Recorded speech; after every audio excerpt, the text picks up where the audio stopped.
हिंद, आपका स्वागत है हमारे न्यूज चैनल न्यूज एवं उज्जवल टाइम में। कृपया चैनल को सब्सक्राइब, लाइक, शेयर, कमेंट जरूर करें। चौबे जी, इस समय जिस तरीके से संविधान को लेकर के बहुत सारी चर्चाएं चल रही हैं, उसका विरोध भी चलता है, समर्थन भी चलता है, आप क्या कहना चाहते हैं इस पर? संविधान पर चर्चाएं जो हो रही है वो अनर्गल है। जिस तरह से संविधान निर्माता का चुनाव किया गया हमारे समझ से उचित नहीं है, क्योंकि संविधान किसी के बाप की बपौती नहीं है।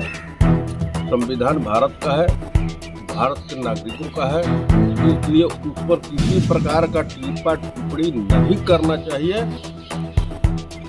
उसके जो सुरक्षा की बात करते हैं, उसकी सुरक्षा की बात नहीं, उसको सम्मान देने की आवश्यकता है, तब जाके हम संविधान के प्रति अपना समर्पण रखेंगे। अगर कोई कहता है कि हमने संविधान बना दिया, कोई कहता है कि हमने बना दिया, ये गलत बात है। संविधान भारत का है और भारत के लोगों के लिए है। भारत संविधान की सुरक्षा की नहीं, संविधान को सम्मान देने की आवश्यकता है। अभी दीपावली चल रहा था, दीपावली के पर्व का मामला था कि उस पर एक अयोध्या में दीप उत्सव चल रहा था और उस पर सपा के प्रमुख अखिलेश यादव ने जिस तरीके से दीपावली को लेकर के टीका टिप्पणी की, उस पर आपकी क्या राय है? क्या सनातन को समाप्त करने की व्यवस्था की जा रही है क्या? सनातन किसी का मोहताज नहीं है और अखिलेश यादव, अब ये तो शंका हो रहा है कि वास्तव में वो यादव है या कहीं वो भी क्रिश्चियन के रूप में परिणित हो गए हैं। बहुत ऐसी खबरें छन करके आती हैं कि बहुत लोग जो है क्रिश्चियन बन गए हैं, लेकिन अपना नाम नहीं बदले हैं, जो कि हिंदू नामों के आधार पर वो लाभ लेते हैं। मैं ये कहना चाहता हूँ कि जो दिवाली है, सनातन परंपरा का महापर्व है।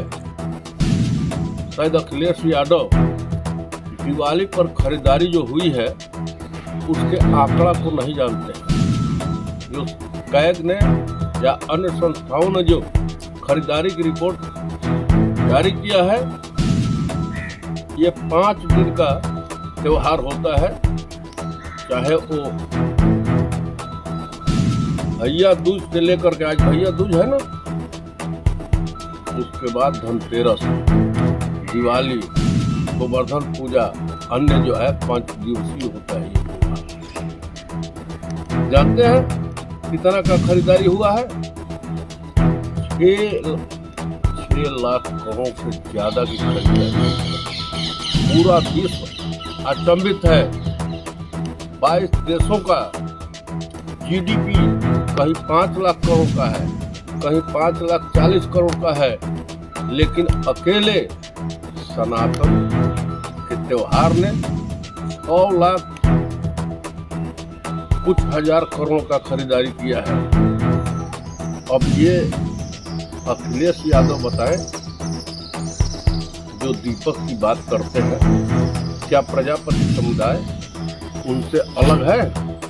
आज अगर अयोध्या में या पूरे भारतवर्ष में जो दीपक जलाया गया है प्रजापति समाज का, जो उसमें खरीदारी हुई है, बिक्री हुआ है, तो वो लाभ किसको गया है?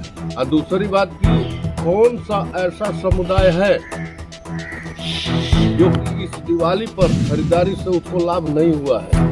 भारतीय जनता ने उनके मुंह पर चप्पल मारा है कि देखो, भारतीय परंपरा, भारतीय त्योहार हमारी अर्थव्यवस्था का एक सुदृढ़ आधार है। इसलिए मैं कहूँगा, पूरी राजनीति जो है केवल वोट के नाम पर मत करिए, भारतीय जनता के ग्रोथ को भी बढ़ने दीजिए।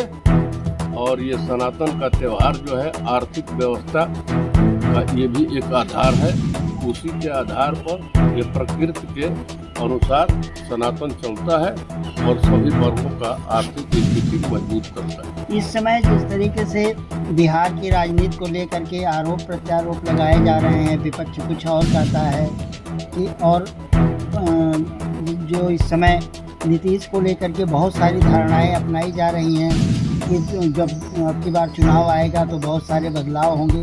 उस पर आपका क्या नज़रिया राजनीति के हिसाब से? देखिए, बिहार की राजनीति बदलने नहीं जा रही है, लेकिन यहाँ पर जो एनडीए का घटक है वो और मजबूत होने जा रहा है।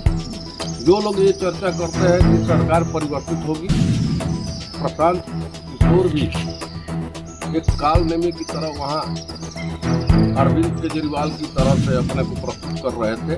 एक डाटा चोर जो कि जगह जगह जा करके लोगों को जिताने का और मैनेज करने का काम करता था, आज बिहार के माहौल को लेकर के नाना प्रकार के जो अफवाहें फैलाए, आज खुद जो है उस चुनाव क्षेत्र से वो भाग गए।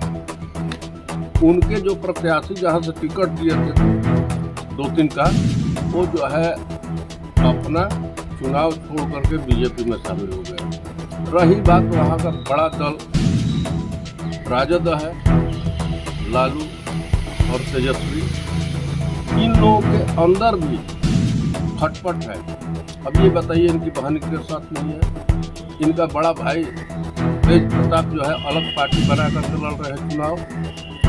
दूसरी बात कि इनका चारा घोटाला तो छोड़ दीजिए, उसमें तो जेल वगैरह जो हो गया, जो सजा हो गया, लेकिन जमीन के बदले नौकरी जो दिए हैं उसमें तो पूरा इनका परिवार राव जी कोर्ट में फंस गया।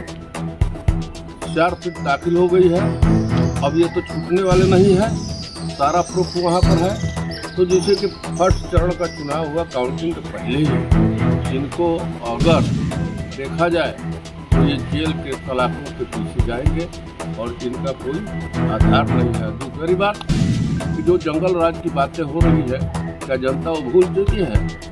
पहले से बिहार हर तरह से आर्थिक स्थिति से उबर चुका है और नीतीश कुमार के नेतृत्व में एनडीए मजबूती के साथ खड़ा है और अगली सरकार जो है फिर जो है एनडीए की बनने जा रही है, इसमें 2 राय नहीं है।